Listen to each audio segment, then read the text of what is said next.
What is going on, football fans? It's your boy Lolo. I am here in Brooklyn. It is too cold and rainy outside right now, and so I am not going to be outside, and neither is my boy Mark. But we got him right here. Hey, what's up, everybody? It's kind of like we're on the stoop. At least it was not, or it will not be as rainy as it was today. Oh my God! For the Wolves West Brom match, because that was wow. That was awesome. I don't think I have seen a wetter pitch. It was like a slip and slide out there. I thought Podence was going to fall into a puddle and then would struggle to get out. I thought if the wind got too high, Podence would just fly away because he weighs like 12 pounds. Big up to the Stoop Crew who's in the house. Jimmy, we got Bremer's. Sorry, that is Jimmy. That is Jimmy. And we got Bob, Retro Volt. How's it going, Bob? I was seeing, I don't know if you guys follow Bob on Instagram, but I just love seeing at Retro Volt Arcade. He's got this arcade out in California, but I just love it. He puts up like videos of him cleaning the screen of like Street Fighter and shit like that.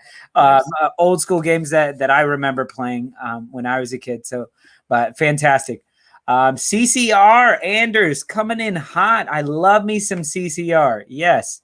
Mark, happy to be wrong with his prediction. We were all wrong with our prediction.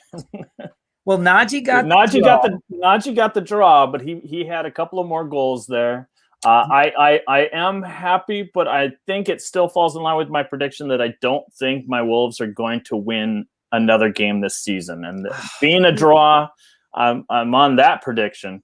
I can fall in line with that only because towards the end of the match when it was 1-1 and West Brom was going for it, you could just tell that Wolves were just like, whatever, the draw is fine, doesn't really matter, sort of a thing, I mean, Connor Cody was the oldest person out on the pitch, and he's like 27, 28 years old. Everyone else is 24 and under. Otta got his second start of the season. He looked fantastic. He looked okay. He looked great. His passes were very lazy. His footwork and moving off the ball and with the ball was great, but his passes were so short, and he was giving up the ball constantly. But I've been wanting to see him play for a while. I hope, the reason why he gets the start is because of the ankle injury to Matino. With 3 games left, why not just sit Matino? He's been having some niggling injuries all season long. Why not just sit him down? Let Otta play. I mean, the youngsters are going to play, and they did pretty well. I mean, Silva, you want to talk about players that were great. I thought Fabio Silva was very good today. No way. I thought I'm like Otamendi. Otamendi? No, Nicholas Otamendi. Owen Otasoe. Owen Otasoe. He's a Brooklyn boy, right? A New York kid. Brooklyn boy. Yeah. Yeah. No, I liked him. I was really impressed with his footwork and his he had some decent hold-up play at one moment. And listen, you say his passes were short, his passes were slow.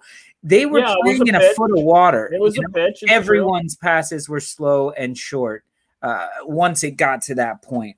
But I would say, what's his name? Flavio Silva. He did look better. I think he looked great. He had multiple shots on goal. He was very, very active.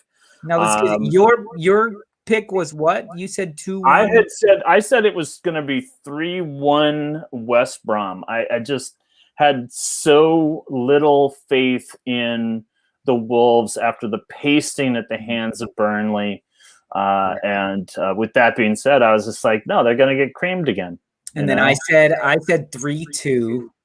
You said 3-2. Najee said 2-2.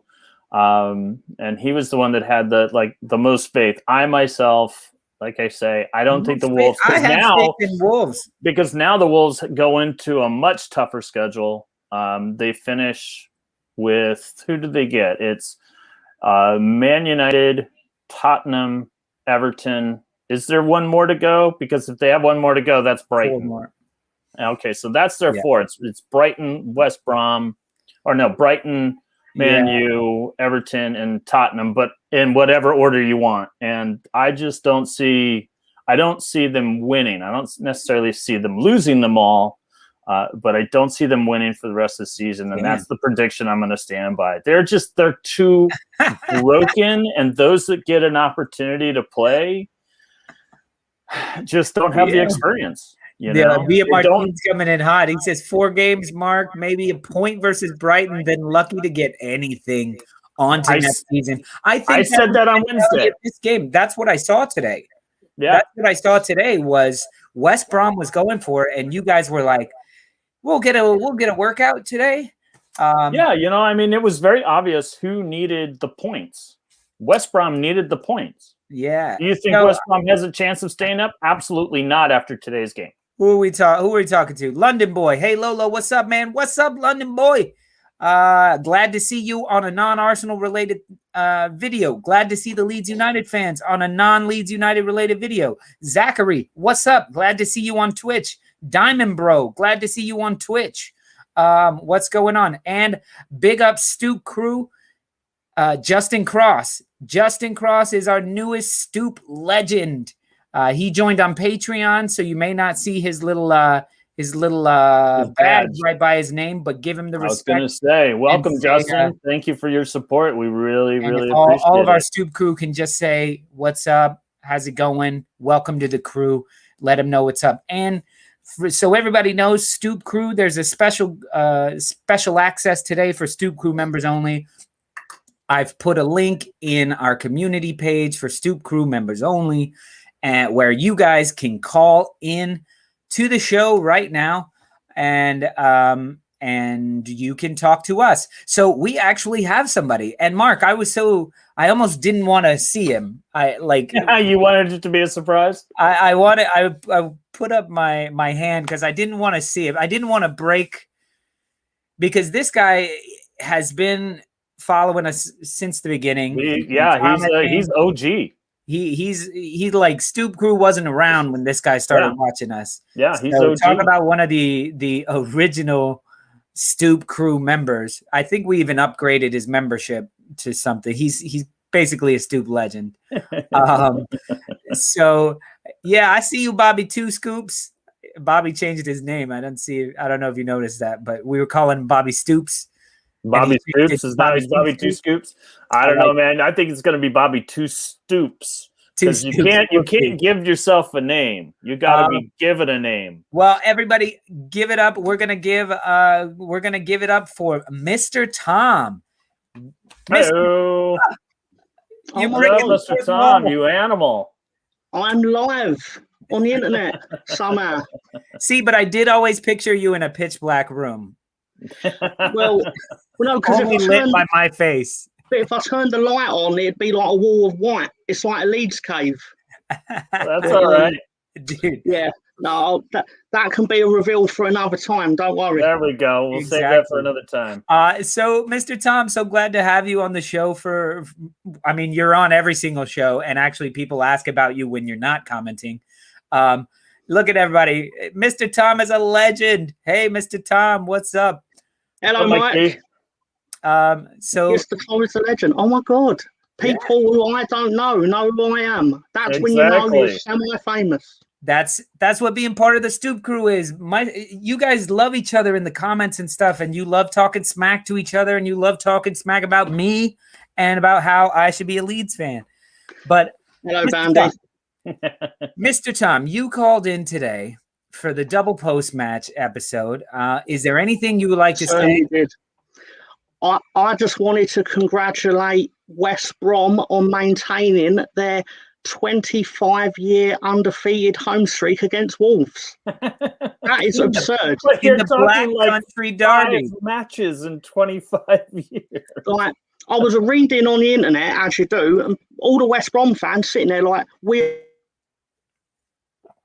They're the Exactly worst team ever, Brom team ever, and Wolves still couldn't beat them. No, absolutely not. But you would have thought that they'd have won the league. They were thrilled. Yeah. As they should be. Now, that's expectation. Now, Mr. Tom, I know you don't live around there, but tell me, is the Black Country Derby, like, is it a known thing? I know it hasn't been a prominent derby forever, but I know it used to be. But to you, like, is it something you even know about? Well, I imagine it's similar to, say, when Leeds play one of the Yorkshire teams, but one of the lower Yorkshire teams. Like, it's important to them, but not really. Yeah. Well, no, it's important to them to win it because it's still a local derby. Like, there's a cluster of those teams that they play. So, like, I don't care personally, but then I wouldn't expect a West Brom fan to care when Leeds play Sheffield United.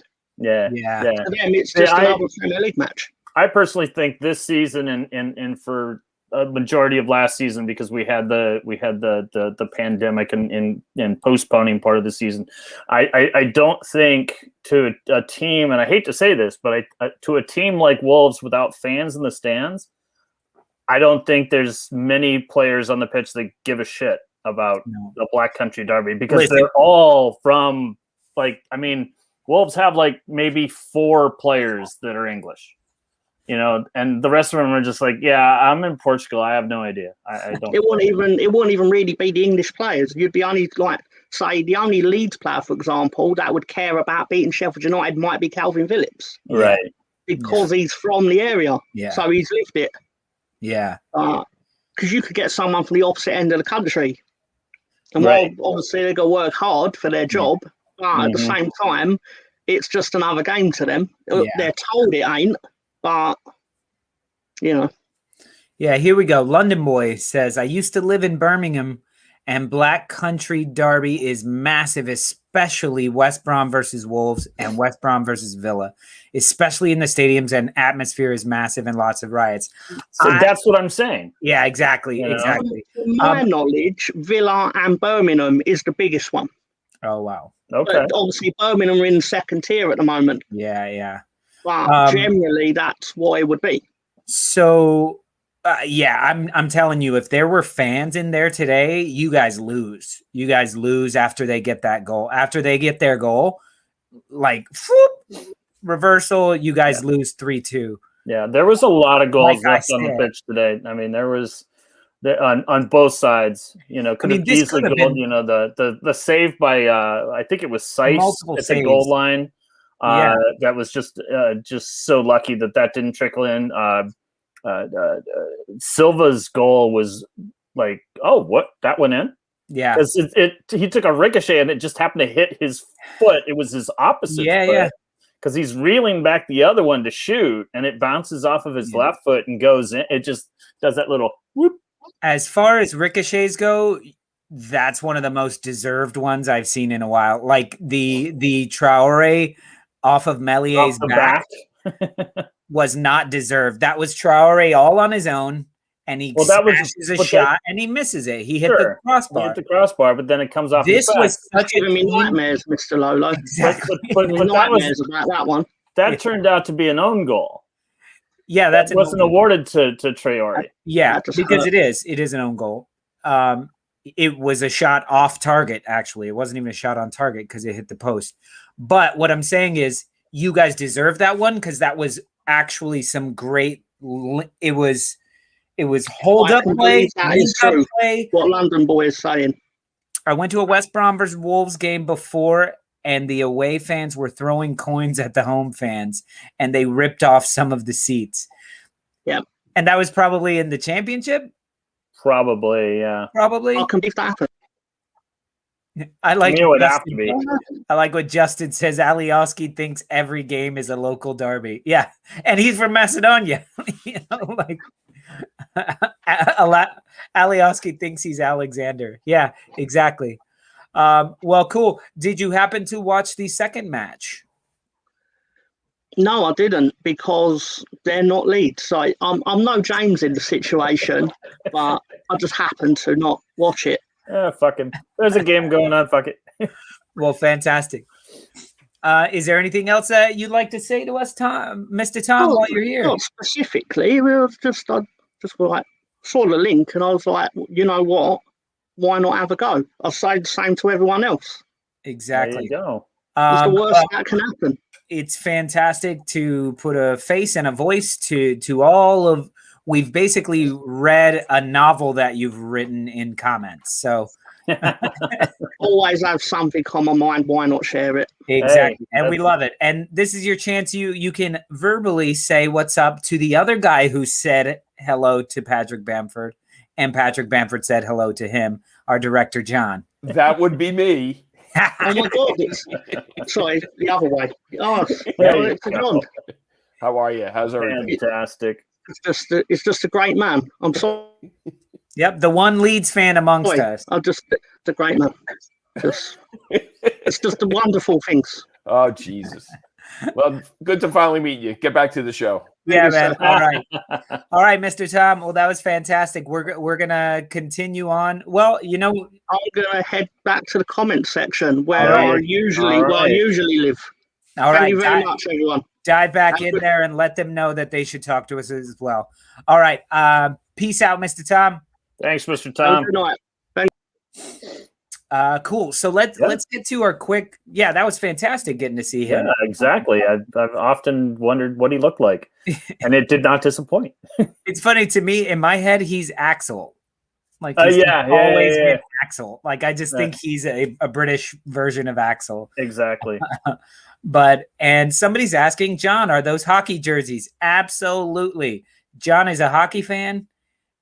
He decided that Leeds were a good team to follow because they play kind of aggressive, like hockey style. He can explain it better. But so, Mark, let's finish up with the West Bromwich Albion and Wolverhampton match, because I thought West Brom really should have won. Like I agree with you. They had a couple shots even early on where I was just like, how? Rui Patricio made some saves, and then there was that one on the line. He made a great save until the goal scored by that Gianni? I forget his name. Now Diagne. Yeah, it was served up by Townsend, and that was a beautiful cross. What the hell are you guys doing? What are we doing? But he was there. There were 3 Wolves around him. Nobody else, and he had like 5 yards of space. Yep. Anywhere he wants. Look, Justin asked, Mark, have you been reading the Viz comic today? Somebody got to get him a new subscription to that. Yeah, do they even have that anymore? I kind of figure like today's Me Too era that they probably they're just like, yeah, we can't do this anymore. I don't know, like Mad Magazine. I have no idea what happened there. There was definitely a breakdown in defense. It was disappointing but it was one of those things too where it was going to happen. West Brom was going to score. Yeah. And had it not been such shitty weather, I think it could have easily been, a 4-3 match in either direction. Yeah. Yeah. I was like, man, my 3-2 prediction, it could be there. It could be there. Mm-hmm. Just didn't happen. Okay, give me your man of the match for this, and we will move on. Man of the match. Huh? It is tough. Man of the match for West Brom, I'd probably say Townsend. He had a sitter that he missed, but the cross was just absolutely beautiful. For Wolves, I mean, it could be Silva. It could have easily been Connor Cody, but I think man of the match for me there is going to be Nelson Semedo. He was all over the place, involved in a lot of different,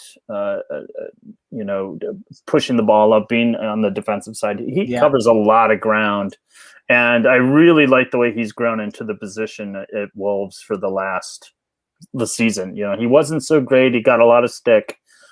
for just how bad he was perceived in playing. But over since the winter break, he's been really great. Yeah, he's been really great for Wolves. I think I'm in total agreement with you. I was actually thinking possibly for you guys, just because I did enjoy his performance so much, was the Brooklyn boy. Owen Otasoe? Owen Otasoe. Just because I thought he did so many other things, and I thought he was influential, impactful on the game. But I certainly, in the end, the defensive work that Semedo put in as well, and that shot he had from like 25 yards out or something like that. Yeah. How that was saved, that was a beautiful, beautiful strike. Yeah, absolutely. I had mentioned earlier I wasn't exactly thrilled with some of the play by Otasoe, but I do believe he merits another start. I think he should start. I think let's get a nice long look right now. Long look at all these young kids and see who we need to buy, who we need to loan out, who we need to, I don't know. We need depth. We need.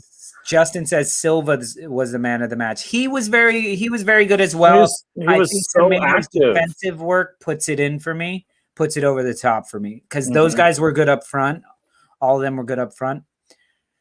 But moving on to the next one, you guys really played like you had nothing to gain, right? Nothing to lose, which is kind of what I thought you would go out to. Exactly what we had. That's why nothing to gain, nothing to lose, and let's just wash the taste of a thorough drubbing at the hands of Burnley. And I think the biggest question is, where are some of these good West Brom players going to end up? Because like a couple of them are really good, and they, Yeah, I think the number one player, for them, I think that the player most likely to go even to be sold, traded, whatever they do, and maybe even to a big six club is Pereira. Yeah, exactly. He's gone. He goes somewhere, and he's going to be just so happy to come off the bench and follow someone. Well, guys, that's about it for the West Bromwich Albion and Wolverhampton. And of course, if there's more you guys want to say about that, we'll continue talking about that. And I just found out we have a very special guest coming on soon, who actually knows West Ham very, very well. But right before we bring him on, we have another one of our Stoop Crew members who I'm going to bring on. And I know he's a Leeds fan, so I just don't want him to steal your thunder, Brawley. So hang tight, grab a beer or something. We'll be just a couple more minutes, and then we'll bring you Brawley Darvin from the West Ham Way USA podcast, a fantastic podcast. But first and foremost, we have another longtime Stoop Crew member. I think he's like starting 11. I'm not sure. I'm not sure your level. Don't get mad at me, Bob. But Bob actually hits me up on Instagram and lets me know stuff that I'm not paying attention to and keeps me informed on all that. So another way, Stoop Crew members, you guys can stay involved with us, and we're like a little family all over the world. And this guy is coming from not that way to me, which is Leeds, but that way from California. Everybody give it up for Bob, Retro Volt Arcade. Hey, what's up, brother? Leeds. There you are. Good to put a face to the name. How's it going, guys? You all good? Good, man. Good. Are you in the arcade right now? Yeah, I'm sat. I just had my lunch right now. Everything's turned off, kind of sat. So if I go have lasers on me or anything like that, I'll turn various colors. It's nice. Awesome. I want to know where we get one of those Retrovolt t-shirts, man. Those are dope. We're gonna have to do a swap. We'll have to send him a Stoop one, and then maybe he could send us one. Well, if I send you a Retrovolt shirt, I'm going to send you a Leeds kit as well. Yeah, there you go. Well, if you send Mark one, he needs a Tyler Roberts one. He will not stop talking about Tyler Roberts. Well, one of these days he'll score. He'll be watching the show and going, I got to get a goal for Mark. And then and then Calvin Phillips needs to jump in and score one. So I was watching the was watching the Burnley game today, and I was looking at Chris Woods, and I'm thinking to myself, along with all the other Leeds rejects, Chris Woods for me is completely wasted at that club. And then I was thinking about Mark's team, Wolves, and thinking what a fit maybe Woods would be for Wolves, or maybe come back to Leeds, maybe, or maybe like a team like Newcastle. I just wonder what you guys thought about that. Well, you think Woods is going to stay where he is, or is he going to move on? I agree with you. I'll let you take over, Mark, but just a quick one. I've been saying Wolves need an Olivier Giroud, who you had, a Raul Jimenez, somebody big, a true center forward, and Chris Wood. How long is he going to stay on Burnley? Like how? I don't. He's got 10 goals again. Has he done it for like 4 or 5 years in a row on Burnley? Yeah, he scored his 150th goal for Burnley today, and I think when you have these players who are just so, they become just so part of the club. Who's the guy for West Ham that's been around for Noble? Mark Noble would never go anywhere. And he's been with that team forever. And I think the same about Chris Wood. I think that he's just he's loved by his fans, and that's where he's going to stay. I don't see him going anywhere. And I do also think that Chris Wood also loves playing for Sam Dyche. Yeah. The thing was, he was really good at Leeds too. I loved him at Leeds. I know a lot of Leeds fans obviously loved him. He was fantastic for us. And when he left, I was completely good. But we were in no position to keep him, obviously. Right. And it was a step up then for him to go to Burnley. But now, where he's at, I mean, it's just like stagnation. That club has no ambition other than to avoid relegation every season. Yeah. Mr. Tom says, I still maintain Leeds were right to cash in on Chris Wood when we did. £16 million for a championship player in 2017 was significant for a one-season wonder. And Bobby Two Scoop says he hated it at Leeds. Look, $16 million. Who did you buy for 16? Rafinha? Not even that much. Rodrigo, Rafinha, one of them? Yeah, no, I agree. Obviously, I don't know about Chris Wood's relationship at Leeds and if he liked it or not, but he was a fantastic player for us week in, week out. I mean, we won a lot of games because Chris Wood's nodded in a goal. And that's what he does. And look, Wolves finish, instead of finishing 10th or 11th, they finish 6th or 7th because these draws turn to wins because somebody is there at the end of an Adama Traore cross or a Neves or even Semedo, or you have tons of crossers and people who can put beautiful passes in. Yeah, I just want somebody in I want somebody in our midfield that can put in these beautiful passes, because we don't really have, outside of Neves, we don't really have anybody that's playing in midfield that can push the ball up with accuracy. I would love a Calvin Phillips. I would love a Thomas Partey. De Bruyne for that matter, but who wouldn't want that? Let's not get greedy, right?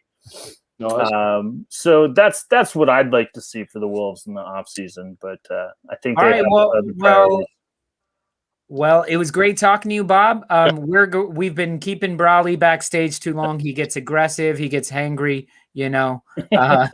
But do you have anything you wanna mention about the West Ham match? Or that was Burnley, West Ham. I'm with James on that one. I really couldn't give a fuck. Exactly. There you go, lad. Good. Well done. All right, Bob. Great to see you. And we'll be doing more of these. Where we'll get to get your input. But it was great to see you and get to see a little bit of the arcade, man. Take it easy, boys. All right. Stoop Crew. Yeah, Stoop Crew. All right. Okay. Without further ado, let's go ahead and bring somebody who actually knows real things about football and not just stuff that they heard while they were walking down the street. So everybody give it up. You guys saw today West Ham beat the crap out of Burnley. Well, they should have beat the crap out of them. They beat them. Brawley Darbin, what's going on? West Ham Way USA podcast. It's a fantastic podcast. You guys, there's the logo. I was just about to say, sorry, John, I didn't preload that one, but John did. That's why he makes the big bucks. Yeah, what's going on, guys? It's going Nothing well, much, man. Good So- to see ya. So you got my basic synopsis was, yeah, you guys beat the crap out of them, but you should have really beat the crap out of them. Oh, Wait a second. Big bucks? Big Buck Hunter, I think I was mentioning. I'm lost. I have no idea what you guys are talking about. The big bucks, the wealth, the riches that come from this show. Oh yeah. How do we divide them? Same with my show. Yeah, it brings in hundreds of millions of dollars every year. I just throw it in a box. These boxes are just full of 20s. Yeah, I feel you on that. But to get back to what you were saying, yeah, we should have won by. I was shocked we didn't get a third. We could have gotten a fourth, could have gotten a fifth, could have gotten a sixth probably. But in the end, 3 points were gained, and that's really at the end of the day all that matters. But my blood pressure was definitely really high for that last 15 minutes. Yeah, dude, that it was such a calm, comfortable game. The penalty, first of all, it's like, oh shit, and then two like such beautiful striker goals, like well played. And if you watch it, I really appreciate it on whatever we were watching at Peacock or something. They took the time and went back like 30 seconds in the play to show the development, and then like zoomed in on Antonio, and you see him keeping himself on side, doing that, doing the like whole, I'm doing nothing, I'm not doing anything, and then boom, switch. Yeah. Just that burst of speed. And that's why I thought he had the third one in the first half, because it was the exact same thing, except that it was a shot by Benrahma instead of a cross. Yep. But he still almost got it. Mikel Antonio, if this fucking dude could stay healthy, but you heard him in the post-match, I don't know if you did, but they were saying like, did you think you should come off because it's your first game back, or were you trying for the hat trick? And he's like, of course I want the hat trick. Let's not talk about me not getting it, because he's making fun of himself for missing the one that was on his feet. He blocked his own shot with his foot. He tried to Rabona into his own foot or something. But he was like, no, I wanted to get 90 minutes. If I could, I wanted to get 90 minutes under my feet. I was so surprised he got 90 minutes. I was just like, why are they taking this guy that is so delicate and gets hurt so often for this late push? They need everything. Moving forward, they need every game. And so I didn't really understand once it was, it never was put away, but you had enough offense out on the field. You didn't need to keep Antonio in there for so long and risk injury again. Yeah, no, he's crucial to us. We thought he was done for the season. He was not anticipated. No one anticipated him even featuring in this game. Let alone starting and playing 90 minutes. I didn't think he'd play at all. No, they kept that really well under wraps. I only knew that there was a chance of him even being featured in this game because X, the guy who does our sister podcast at the West Ham Way, is an insider. He let us know that Antonio is well ahead of schedule and could feature, and not far behind him is Declan Rice, which will be gigantic for us too. So, if we can get these bodies back, who knows what can happen come the end of the season. Today a win keeps us right in the hunt for all the European spots. So, it's just huge. It's huge to get Antonio back, and you can see why today. He was having a blast. It's part of why I love watching him, is because when he's fit and running, you see it on his face. Yeah, like the Wolves game where he got injured the last time. That was the best I've ever seen him play. And he was having a day until he got injured. I wanted to see here. So this puts you guys firmly in fifth with equal games. Yeah, because Liverpool has one game less, but they couldn't catch you. Right. not to make it level on games they can't catch you. So you guys are sitting above Tottenham, which is fantastic. Above Tottenham, who would have thought that? And we're hoping it stays that way because you guys are not going to get away with a tie there with that goal differential. No, that's what was so devastating about. We had all those 3-0 leads we almost threw away. Yeah, that we could have had +9 goal difference, and we ended up with +2. that would have been a huge difference for you guys. And unfortunately, I think when the season's all said and done, I think that goal differential is going to do you in. And it could do. I mean, but at the end of the day, if the goal difference is difference between Champions League and Europa League, I mean, let's be honest. Obviously, we'd prefer Champions League. Who wouldn't? Sure. But if we get Europa League, or apparently there's a new Europa Conference League, and that's like a lesser Europa League, we could get that if we finish 7th. I don't know. But yeah, thanks, Mr. Tom, for let's hope we can keep up the pressure on the Super League pricks. And it was good to I couldn't believe how thick of an East London accent Mr. Tom has. So thanks for your tax dollars going to that big beautiful stadium. He actually told us he lives right next to it. Yeah, sounded like it. It sounded like he was Stratford or Canning Town or somewhere on the East Coast. Or sorry, East London. Sorry, my phone's ringing, so I got caught off. No worries. So listen to me. Listen to me, damn it. Listen to me. That's not how I wanted to start this. I was listening when the commentators mentioned something about Declan Rice possibly leaving. Now, I know there's a huge price tag on him, and people – I've heard him speak, and to me, he truly feels like the next Declan Rice. Now, like the next Mark Noble. Yeah. In mentality, like there you go. Yeah, Canning Town. That's what I said. It sounded like he was from Canning Town. Yeah. So I don't feel like he's going to be pulled away for anything, especially with you guys playing decent. If we finish in the Europa League or the Champions League, there's not a chance he goes. So that was my question. He forces it. That was my question. Do you, as a West Ham fan, have a fear that if you don't get into a European spot, you will lose Declan Rice? I think there is a chance. Really what it comes down to is if Declan Rice wants to play somewhere else. If he wants to be at West Ham, there's not a dollar sign in the world that can snatch him away from us, I don't think. I mean, he's too valuable to us. Now, if he, which I don't think is in his character, but if he makes a big deal out of it and throws his toys out of the pram and whatnot, then of course, if he forces our hand, of course we'll have to sell. But if we're in the Europa League or the Champions League, I don't see why he would want to leave unless it's Man City coming in and paying 125 million pounds for him or something like that. I mean, it would have to be stupid money to get him. What are you guys paying him? Like, are you paying him a decent? I think he's only about 40 to 50 grand a week right now. I mean, we've got him locked up for 2 or 3 years, and he's not making stupid money. Now, if that will probably change at the end of the season, I would guess. I would say, hey. Yeah. Let's bump it up to 100, 150K a week and let him write his own deal, basically. And so this is, right. We want you. We're going to build a team around you. But he's not making that much money from my knowledge right now.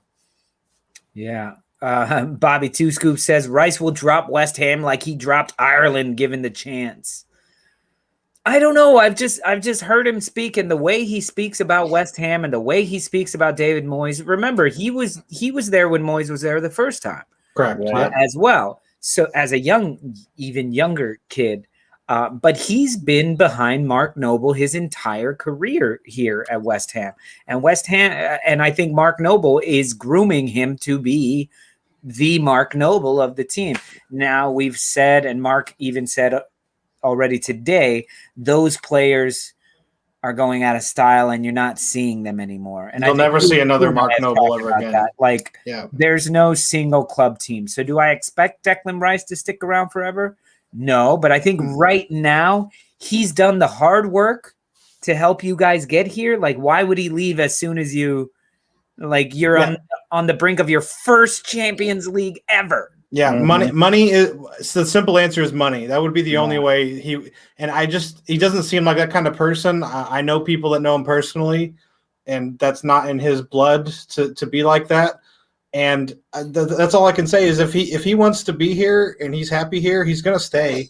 And especially if we don't make the Europa League at minimum, I can see him saying, "Okay, I want to go for a new challenge. I want to test the waters and see what I can do on the world's biggest stage." But if we're challenging for that, I mean, that would be the only reason why you would leave is for that Champions League and for money. I mean, we can't pay him 300, 400 grand a week like Man United or Man City or Liverpool can.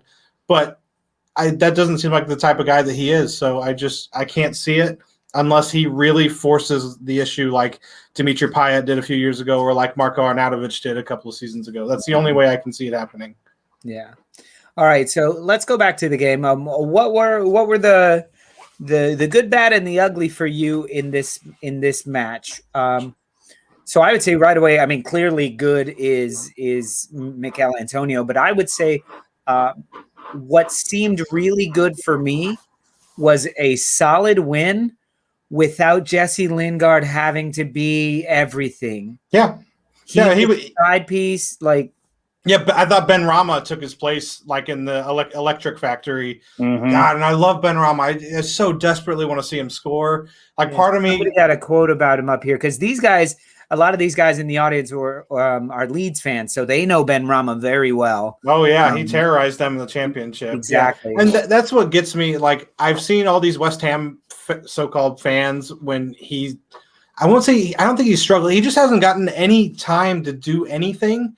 Like David Moyes is not giving him a run of games like he needs to. And that's what you need coming from the championship into the Premier League. That confidence is everything. And you can see today why he was so good in the championship. I mean, he, with the ball glued to his feet, can make guys miss, takes one man, two man on, beats them, can put in a great cross. And normally he can shoot the ball well. I think he's so desperate for a goal that he's just shooting from just about anywhere and everywhere. And then that was the downfall on him today. Mm-hmm. Yeah. Was where maybe if you're not winning already, he doesn't take those. Yeah, possibly. But his assist was nasty for Antonio's second goal. And then I thought I almost kind of wish Antonio didn't touch that ball because I think it was going in anyway. I don't think Pope was stopping that. I think it would have curled right in that far corner. I'm not complaining at all, but I think once Ben Rama gets one, I promise you're going to start. I think the goals are just going to start flying in for him if Moyes plays him. That's the biggest other thing is Moyes, for whatever reason, seems to treat him lesser than the other guys because you can see at the end of the game or at the end of the first half, I think Ben Rama put in his worst cross of the game. He just looped one out and then Moyes looked like he was berating him on the sideline, was livid. And I thought, there you go, John. Good job. Bobby Scoops, Ben Rama was on fire. I thought he'd light up the Prem. Yeah, well, he still will. He's still youngish. And there's still time. There's no reason he can't go on. I have every confidence that he will be a huge, huge factor in the Premier League coming up. The knock on that Moyes has with them apparently is Moyes wanted Eze and he went to Crystal Palace, and then the owner David Sullivan wanted Ben Rama, and that we have a really strong connection with the agent Will Salthouse. So we don't have a scouting network. Our owners buy players based off of Will Salthouse clients. That's something that a lot of fans don't know about West Ham. We have one paid scout. One. Wow. Like it's not like other clubs that have this whole worldwide network of scouts. We have one paid scout, and we buy primarily Will Salthouse clients. And Ben Rama is a Will Salthouse client. Arnautovic was a Will Salthouse client. I could go down the list. Most of our players have the same agent, and that's why. And Moyes is trying to change that, and that's the theory as to why Moyes has been so reluctant to play side Ben Rama, and I will continue to bang that drum that I think he is a terrific player, and he needs just to be given a run of games, which I think he will get another start at minimum based off his performance today. Yeah, I was very excited to see him get the start today. Not only very excited, but also very surprised because typically he is someone that will come on for a Fornals or a Antonio. Yep. So when I saw him in the lineup and then Fornals is dropped back a bit, I was like, wow, they really want to score some goals in this one. And I think if Noble, I'm sorry to cut you off though, if Noble wasn't injured, he strained his hammy or something going into this one. Probably Ben Rama doesn't play if I had to guess. Yeah. So, yeah, I'd agree with you there. But Lanzini slotted in at holding midfielder, which we've never seen him play there before, and he was really, really good. He was fucking. He was phenomenal. Yeah, he was going in for there. headers, defensive headers against Burnley. Like, yeah. You got to have balls to do that, He was especially if bossing that's out not there. usually what you do. Yep. Yeah, I thought he was really good today, and he just hasn't been the same. He tore his ACL back in the World Cup squad with Argentina before the first World Cup game kicked off, and I was devastated. He has not been the same guy since. It breaks my. I mean, he was so good before that, and he got into a little 1-2 touch with Messi, and just the knee went down the wrong way, tore his ACL. He hasn't been quite the same since, but maybe since he's lost that maybe half step of pace, maybe holding midfield is where he should be. He can pull the strings. You can see with the ball he's confident, and he can pull the strings from back there, which is what you need. Defensively, I would question if he's good enough there. Today he looked fine, but that would be my only question with Lanzini playing there going forward. But I mean, I liked everything that I saw today, apart from not being able to finish and get that third or fourth goal, which this season really hasn't been a problem for us for the most part. Yeah. Well, you get the third goal, and then maybe the comeback starts. Who knows? Exactly. Maybe they were like, guys, let's leave it at 2. Yeah. Two goals is good enough. Such a lucky number for us. So look, in the audience here, a lot of our Stoop crew, and welcome to the new Stoop crew members who are joining us. Just so you guys know, there's a link in the community page on the channel.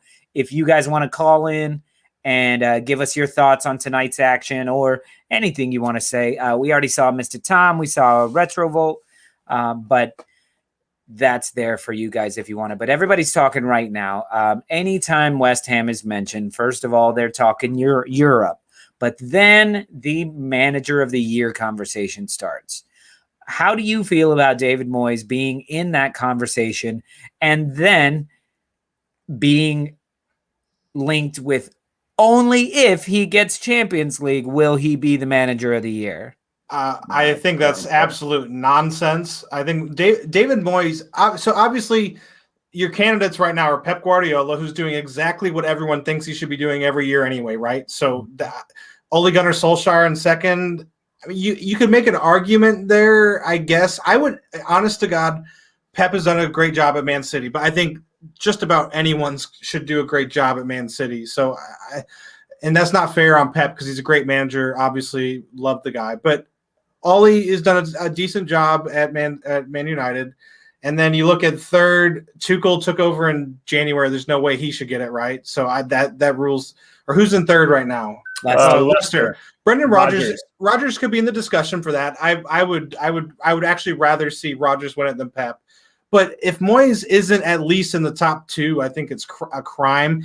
Yeah, if we finish 6th or 7th, that loses a little luster. But if West Ham United finish 5th after finishing 16th last year, I mean that's insane. I mean, he should be right up there. If not, he obviously I'm biased, but he would get my vote. This isn't a case of should. This is the case that, at least as far as I'm concerned, he will be manager of the year. I mean, as far as our program is concerned, at the beginning of the year, one of the first words out of our mouth was David Moyes would be fired by Christmas. Yeah, first one sacked is what I said. The rough schedule that they had.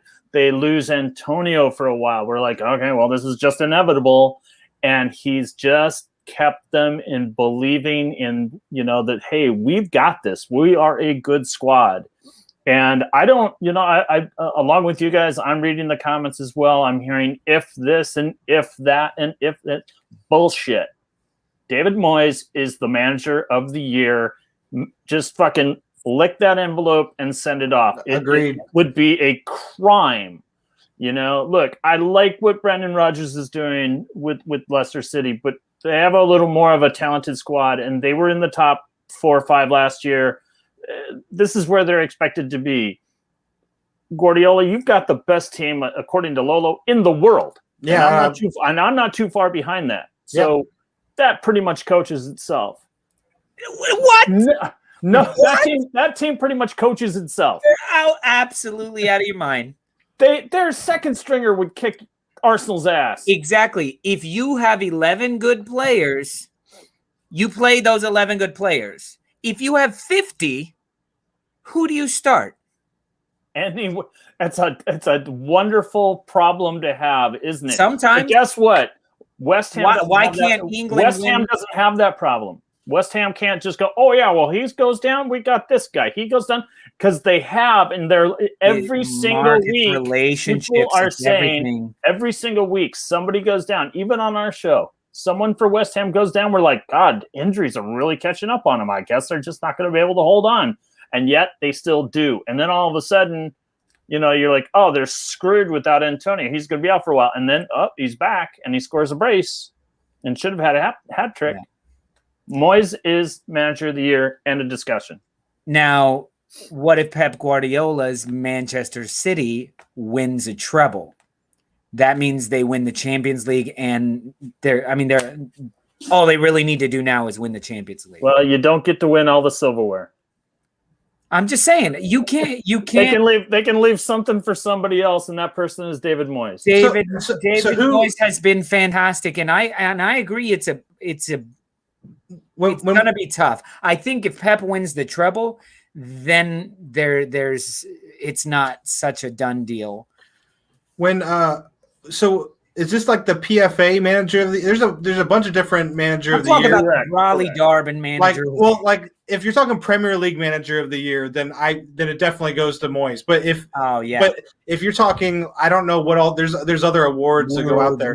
But if you're right, if Pep wins the Champions League, the League Cup, and the Premier League, then that pretty much chumps West Ham finishing 5th, or 4th or 6th or whatever wherever we end up. But I would just say if Moyes doesn't win it, there will be a lot of people who call bullshit on that, and I would be one of those people because I'd be upset. Now that's a different question. Premier League Manager of the Year, I think I'm right there with you guys. And to me, everyone keeps saying Brendan Rodgers. To me, he fucked up. To me, Leicester should have been challenging for number 1. So how are you like? No, I'm not happy that they're 3rd place. What? I think when it comes to when you're talking Leicester, that's injuries at the wrong time. No, not necessarily. Well, they lost Madison for a while. They lost Barnes for a while. They lost Vardy on and off. Oh, good teams coach themselves. Then let them coach them fucking selves, all right? Okay. And you know what? When they were injured and Iheanacho came in, Iheanacho started scoring goals. Mm-hmm. So I don't know. I just think so. I think that brings us back to Moyes, David Moyes. Goddamn, my vote was for Hasenhüttl at Christmas. Oh God, yeah, no kidding. Yeah. Do they even stick with him now? It's like they've fallen off the face of the planet. I mean, so they were top of the league, and they sent out that tweet saying "Stop the count," which I thought was absolutely hilarious. I loved that, and it's been all downhill ever since then. Yeah. So that's a question about him, but also let's talking about a team that played today. Do West Brom stick with Big Sam? Does Big Sam want to go to the championship? Will any other Premier League club pick him up? What do you guys think his situation is? I think there was some chatter on the broadcast about that, and whoever I don't know their names, but the Robbies. They had suggested that if Sam leaves West Brom, he'll never play, he'll never coach or manage in the Premier League ever again. I don't necessarily know if I agree with that, but they were like, if he stays, he can bring that team back up. He can bring West Brom back up in the next year as a better incantation and he can build the team that he wants. He did it with West Ham. He's managed one season in the championship, I believe, and that was when we got relegated. We hired him. We went straight back up via the championship playoffs, and so he's done it. That was in 2012 or 2011. So how much stock do you put in that? I don't know. It's just like how much stock you put in what David Moyes did at Everton all those years ago. I don't know Mhm. how much stock there is in that, but I mean, there is a track record that he has done it once, and he could potentially do it again. I would say their squad is as good, if not better, than anything that's in the championship right now that's not coming up. So, and they're going to have money to spend. So I would think Big Sam stays. I agree. And pushes them on for at least challenging for promotion next season. But if he doesn't, I mean, the calling card with Sam Allardyce, he's never ever been relegated, and that's what keeps landing him all of these jobs. And now is that luster gone now that they are going to get relegated? So does that lose his appeal to? But then you look at Steve Bruce, who's been relegated like 3 or 4 times, and he keeps managing to get jobs. And David Moyes got relegated with Sunderland. I mean, so. And I mean, really, like if you look at it, he came in, he didn't have a full season. He came into a team who was in the relegation zone, and they got relegated. So yes, it's a blemish on his record of that, but in the end, like he had an uphill battle anyway. But to me, I'm still pissed off at them because I didn't think they should have gotten rid of Slaven Bilic. That was fucked up. They draw with City, and you fire him. That decision was already made. I know it was already made. But like, he lost his relationship with the owners when they sold El Ghazi, or who was it? Was it El Ghazi? I can't remember who it was. But they sold a guy from underneath him that he did not want to sell, and they sold him.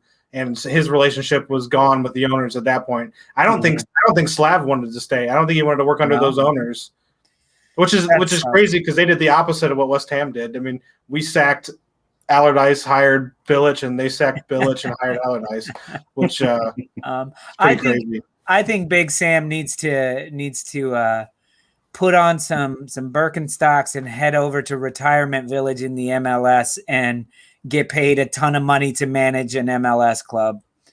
I would take him at St. Louis City when we start up in 2 years. Let's bring him in. He'll be like a god here, you know.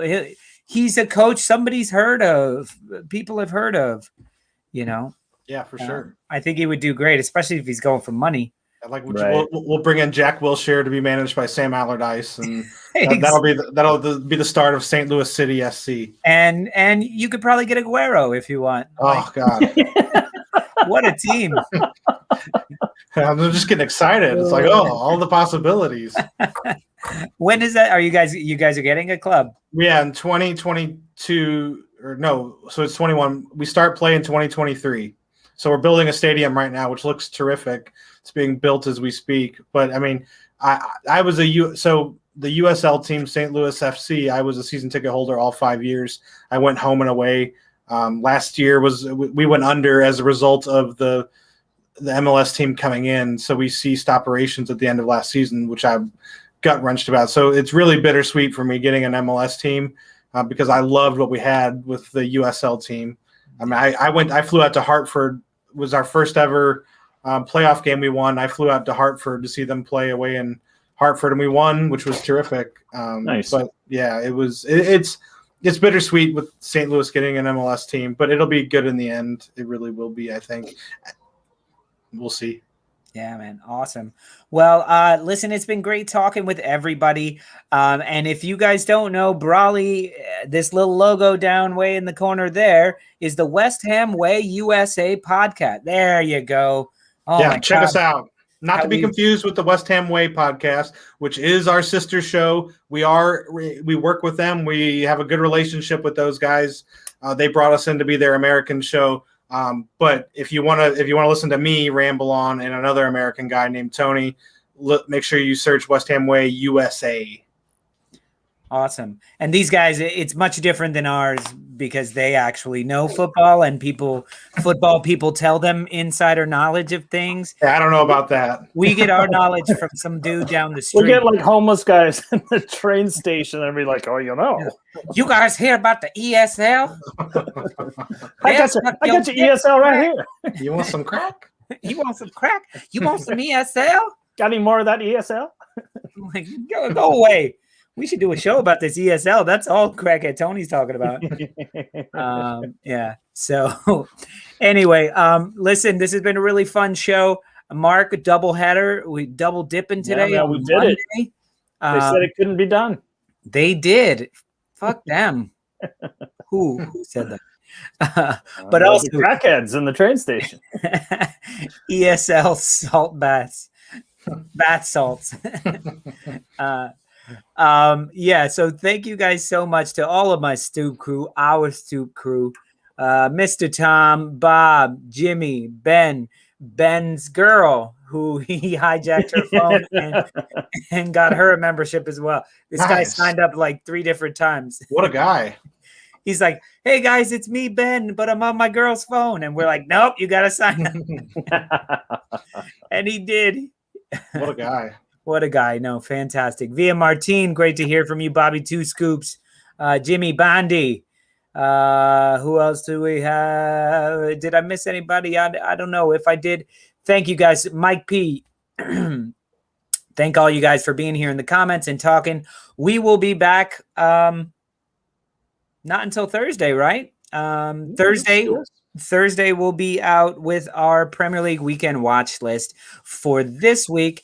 And then, of course, you will find us doing all of our post matches after those matches, as well as happy hour on Friday. So, guys, you got 3 or 4 more days to refill your mini fridge with a bunch of booze to hang out with us on Friday night, and stick around for the after party, members only after party, where we invite you guys to jump on and talk with us as well. So thank you guys so much from Brooklyn. Thank you, Mark. Thank you, Brawley. Check out West Ham Way USA podcast. Check out On the Stoop with Lolo. Mark is really good on that show. He's super insightful. And thank you so much, Director John. We love you guys. Peace from Brooklyn. Peace, Irons. y'all. Irons.